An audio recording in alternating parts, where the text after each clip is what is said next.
नमस्कार। भारतीय अर्थव्यवस्था से जुड़ी एक काफ़ी बड़ी और दिलचस्प खबर आई है।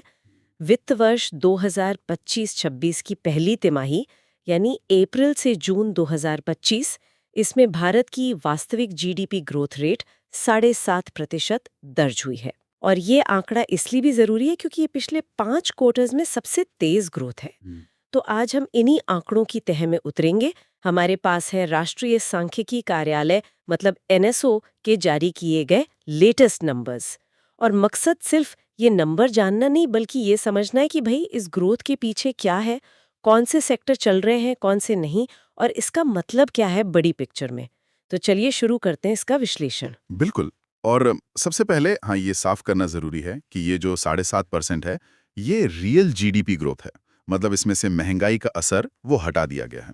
तो ये अर्थव्यवस्था के वॉल्यूम में असल बढ़त दिखाती है। अच्छा, यानी कीमतों का असर हटाकर। जी हाँ। अगर हम नॉमिनल जीडीपी देखें, मतलब जिसमें महंगाई शामिल है, तो Q1 FY26 में ये करीब 86 लाख करोड़ रुपए रही। और पिछले साल के इसी क्वार्टर से तुलना करें तो ये 8.8% ज्यादा है। तो नॉमिनल ग्रोथ 8.8, रियल ग्रोथ 7.8%। वो जो बीच का गैप है वो एक तरह से महंगाई दिखाता है। 7.8% रियल ग्रोथ 5 तिमाहियों में सबसे तेज। सुनने में तो काफी अच्छा लग रहा है। क्या ये मार्केट की उम्मीदों के हिसाब से है या थोड़ा सरप्राइजिंग है? देखिए, ज्यादातर जो एक्सपर्ट्स अनुमान लगा रहे थे ये उससे थोड़ा बेहतर ही है। कई अनुमान 7.5%, 6.5%, 7.5% के आसपास थे। तो 7.8% आना हाँ एक पॉजिटिव संकेत है। खासकर अगर हम दुनिया भर की इकोनॉमीज को देखें तो जहां कई जगह या तो सुस्ती है या ग्रोथ बहुत धीमी है। तो ये दिखाता है कि इंडियन इकोनॉमी में एक अलग मोमेंटम बना हुआ है। तो फिर ये मोमेंटम कहाँ से आ रहा है? मतलब इकोनॉमी के कौन से इंजन इसे खींच रहे हैं? अगर हम सप्लाई साइड से देखें, मतलब प्रोडक्शन की तरफ से, तो कौन से सेक्टर्स हैं जो ये 7.8% की कहानी लिख रहे हैं? हाँ, ये तस्वीर काफी दिलचस्प है और इसमें कुछ कह सकते हैं सरप्राइज एलिमेंट भी है। सबसे बड़ा हीरो जो दिख रहा है वो है सेवा क्षेत्र, सर्विसेज सेक्टर। इसमें साल दर साल 9.3% की जबरदस्त उछाल आई है और ये पिछले 2 साल में इस सेक्टर की सबसे तेज ग्रोथ है। 9.3% सेवा क्षेत्र में, ये तो वाकई कमाल है। क्या इसका मतलब है कि hotel, transport, communication, financial services ये सब बहुत तेजी से बढ़े हैं? बिल्कुल। देखिए, एनएसओ के ये जो शुरुआती आंकड़े होते हैं इनमें बहुत ज्यादा डिटेल ब्रेकडाउन नहीं होता है, लेकिन 9.3% ग्रोथ साफ इशारा करती है कि जो कॉन्टैक्ट इंटेंसिव सर्विसेज हैं जैसे ट्रेड, होटल, ट्रांसपोर्ट, कम्युनिकेशन, उन्होंने जरूर बहुत अच्छा किया होगा। और साथ ही financial services, real estate, professional services, इनका भी अहम रोल रहा होगा। ये दिखाता है कि डोमेस्टिक लेवल पर लोगों का खर्च और बिजनेस एक्टिविटी दोनों ही मजबूत हैं। अच्छा, सेवा क्षेत्र के अलावा मैन्युफैक्चरिंग और कंस्ट्रक्शन का क्या हाल रहा? ये भी तो बड़े सेक्टर हैं। उनका प्रदर्शन भी काफी कह सकते हैं ठोस रहा है। विनिर्माण यानी मैन्युफैक्चरिंग सेक्टर में 7.7% की ग्रोथ दर्ज हुई है। ये भी एक मजबूत आंकड़ा है, दिखाता है कि फैक्ट्रियों में प्रोडक्शन बढ़ रहा है और इसकी मुख्य वजह मजबूत घरेलू मांग मानी जा रही है। और कंस्ट्रक्शन, ये तो रोजगार के लिए भी बहुत जरूरी सेक्टर है। कंस्ट्रक्शन सेक्टर ने भी निराश नहीं किया। इसमें 7.6% की बढ़त हुई है। ये लगातार कई तिमाहियों से अच्छा कर रहा है और इसका एक बड़ा कारण तो है सरकार का इंफ्रास्ट्रक्चर पर फोकस, सड़कें, पुल, रेलवे वगैरह। पर सिर्फ सरकारी खर्च नहीं, शायद रियल एस्टेट में भी कुछ रिकवरी दिख रही है जिसका असर कंस्ट्रक्शन पर आता है। तो सेवाएं 9.3%, मैन्युफैक्चरिंग 7.7%, कंस्ट्रक्शन 7.6%। ये तो इकोनॉमी के बड़े हिस्से मजबूती दिखा रहे हैं। कृषि का क्या हुआ? मानसून को लेकर अक्सर चिंता रहती है। कृषि और उससे जुड़े क्षेत्र मतलब एग्रीकल्चर एंड अलाइड एक्टिविटीज, उसमें इस तिमाही 3.7% की ग्रोथ आई है। हाँ, ये पिछले कुछ क्वार्टर्स के मुकाबले थोड़ी धीमी जरूर है, पर इसे खराब नहीं कह सकते। सोर्सेज बता रहे हैं कि इसका मुख्य कारण रबी की अच्छी फसल रही है जिसकी कटाई इसी क्वार्टर के शुरू में होती है। हालांकि हाँ, खरीफ की बुआई पर मानसून के असर की चिंता तो है, जिसका असर शायद अगले क्वार्टर के नंबर पर दिखे। तो ज्यादातर बड़े सेक्टर अच्छा कर रहे हैं, लेकिन क्या कोई ऐसा भी सेक्टर है जो पीछे रह गया, जहां कुछ चिंता की बात हो? हाँ, एक प्रमुख सेक्टर है जहां नेगेटिव ग्रोथ है और वो है खनन और उत्खनन, माइनिंग एंड क्वारिंग। इसमें 3.1% की गिरावट आई है। 3.1% गिरावट? ओह, ये तो बाकी ट्रेंड के बिल्कुल उलट है। इसकी क्या वजह हो सकती है? इसकी वजह मूलतः वैश्विक है, ग्लोबल फैक्टर्स हैं।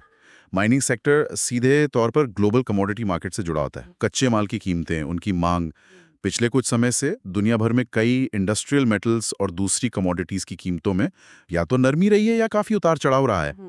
और ग्लोबल इकोनॉमिक ग्रोथ स्लोडाउन की जो आशंकाएं हैं, उनका असर भी कमोडिटी डिमांड पर पड़ता है। तो उसका सीधा असर भारत के माइनिंग आउटपुट पर दिखा है। और ये एक जरूरी पॉइंट है। ये दिखाता है कि भले ही भारत की इकोनॉमी का बड़ा हिस्सा डोमेस्टिक डिमांड पर चल रहा है, पर कुछ सेक्टर ऐसे हैं जो ग्लोबल ट्रेंड से बच नहीं सकते।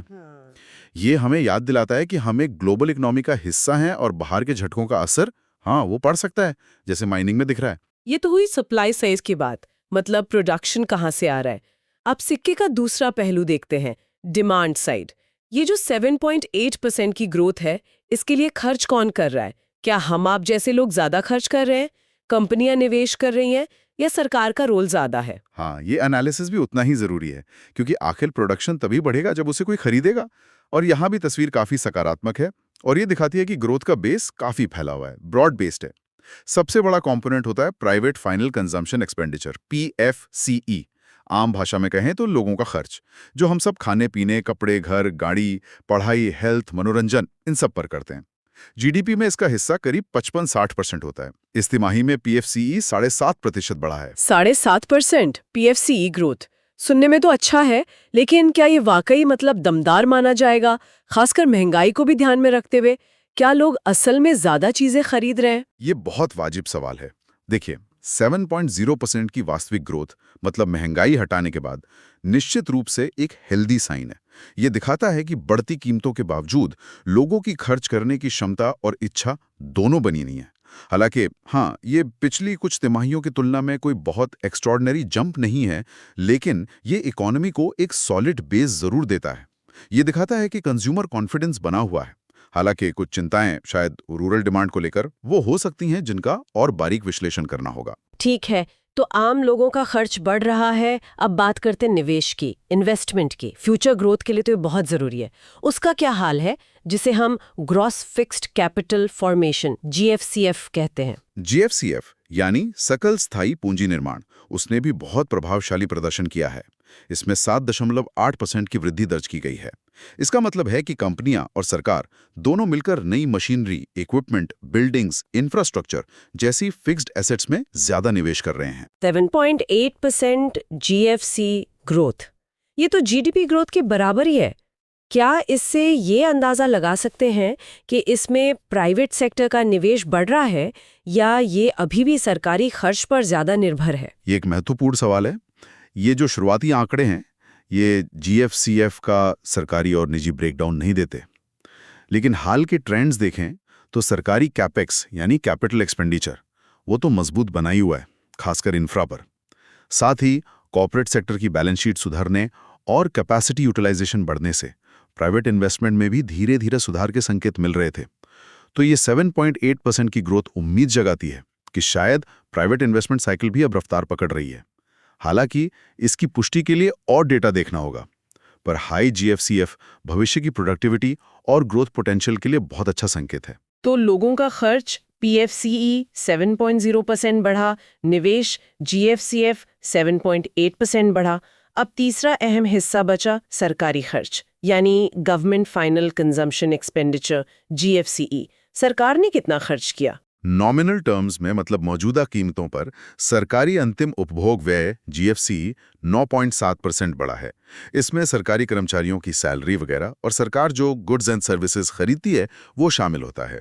रियल टर्म्स में ये ग्रोथ थोड़ी कम होगी, लेकिन ये फिर भी दिखाता है कि सरकार ने भी अपनी तरफ से इकोनॉमी में डिमांड बनाए रखने में योगदान दिया है। अच्छा, तो कुल मिलाकर डिमांड साइड की तस्वीर देखें, कंजम्पशन PFCE 7.7%, इन्वेस्टमेंट GFCF 7.8% और सरकारी खर्च GFCE नॉमिनल 9.7%।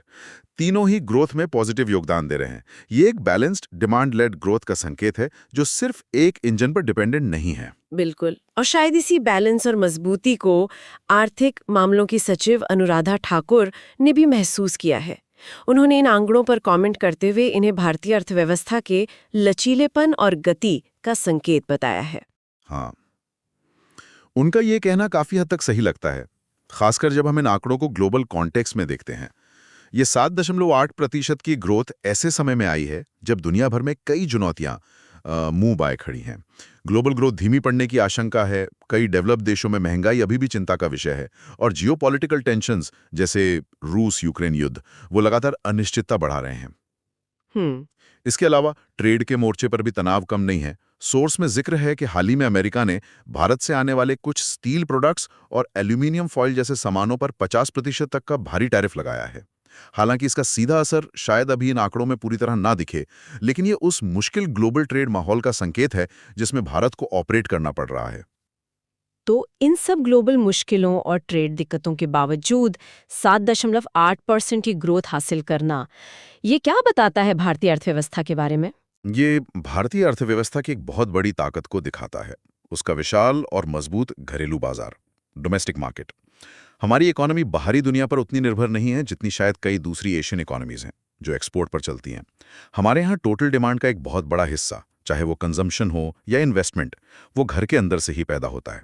यही वो आंतरिक लचीलापन, इंटरनल रेजिलियंस, जो हमें ग्लोबल झटकों को कुछ हद तक झेलने की ताकत देता है। जब दुनिया की रफ्तार धीमी पड़ती है, तब भी हमारा डोमेस्टिक इंजन इकोनॉमी को खींचता रहता है, जैसा कि इन आंकड़ों में दिख रहा है। सही बात है। तो चलिए, हमने काफी विस्तार से बात की। अब कोशिश करते हैं कि इस पूरी बातचीत के जो मुख्य बिंदु हैं उन्हें एक जगह समेट लें। सुनने वालों के लिए मेन टेकअवेज क्या होने चाहिए? जरूर।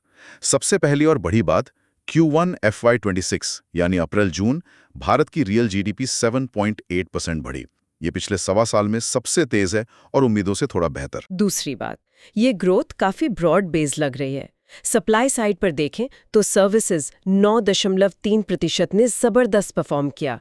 साथ ही मैन्युफैक्चरिंग 7.7% और कंस्ट्रक्शन 7.6% भी मजबूत रहे। एग्रीकल्चर 3.7% भी ठीक रहा। तीसरी बात, डिमांड साइड यानी खर्च की तरफ से भी तस्वीर अच्छी है। लोगों का खर्च PFCE 7.0% बढ़ा है, जो डोमेस्टिक डिमांड में लचीलापन दिखाता है। और उससे भी ज्यादा अहम, इन्वेस्टमेंट GFCF में 7.8% की वृद्धि हुई है। यह भविष्य की ग्रोथ के लिए अच्छा संकेत है। सरकार का खर्च भी बढ़ा है। चौथी बात, ये सब एक मुश्किल ग्लोबल माहौल के बीच हुआ है। वैश्विक सुस्ती, ट्रेड टेंशन, इन सब के बावजूद भारत ने ये ग्रोथ हासिल की है। ये भारतीय अर्थव्यवस्था के बड़े घरेलू बाजार और उसके इंटरनल रेजिलियंस को दिखाता है। हाँ, हालांकि एक चेतावनी का संकेत भी है। माइनिंग सेक्टर में जो 3.1% की गिरावट है, वो दिखाती है कि ग्लोबल दबावों का असर कुछ सेक्टर्स पर पड़ रहा है और हम पूरी तरह से इम्यून नहीं हैं। डोमेस्टिक डिमांड पर चल रही है। बिल्कुल। और ये आंकड़े हमें भविष्य के बारे में सोचने पर भी मजबूर करते हैं। एक अहम सवाल जो यहाँ से उठता है वो ये कि क्या ये गति, ये मोमेंटम, खासकर जो सर्विसेज और डोमेस्टिक डिमांड से आ रहा है, ये टिकाऊ है, सस्टेनेबल है? मतलब क्या हम आगे भी इसी 7-8% की रेंज में ग्रोथ बनाए रख सकते हैं, सिर्फ अपने घरेलू दम पर? यही $1 मिलियन का सवाल है ना। देखिए, सेवा क्षेत्र का 9.3% से बढ़ना शानदार है, पर क्या ये हर तिमाही में हो सकता है? क्या घरेलू उपभोग PFCE महंगाई के दबाव और शायद थोड़ी अनइवन रिकवरी के बीच अपनी रफ्तार बनाए रख पाएगा? और सबसे बढ़कर, अगर ग्लोबल इकोनॉमी और सुस्त होती है या ट्रेड टेंशन और बढ़ते हैं, तो क्या हमारा एक्सपोर्ट प्रभावित नहीं होगा?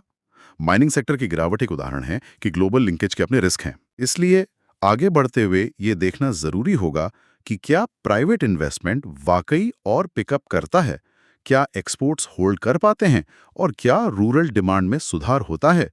सिर्फ डोमेस्टिक इंजन, खासकर अगर वो मुख्य रूप से शहरी सेवाओं पर ज्यादा केंद्रित हो, शायद लंबे समय तक 7.8% जैसी हाई ग्रोथ रेट को अकेले न खींच पाए।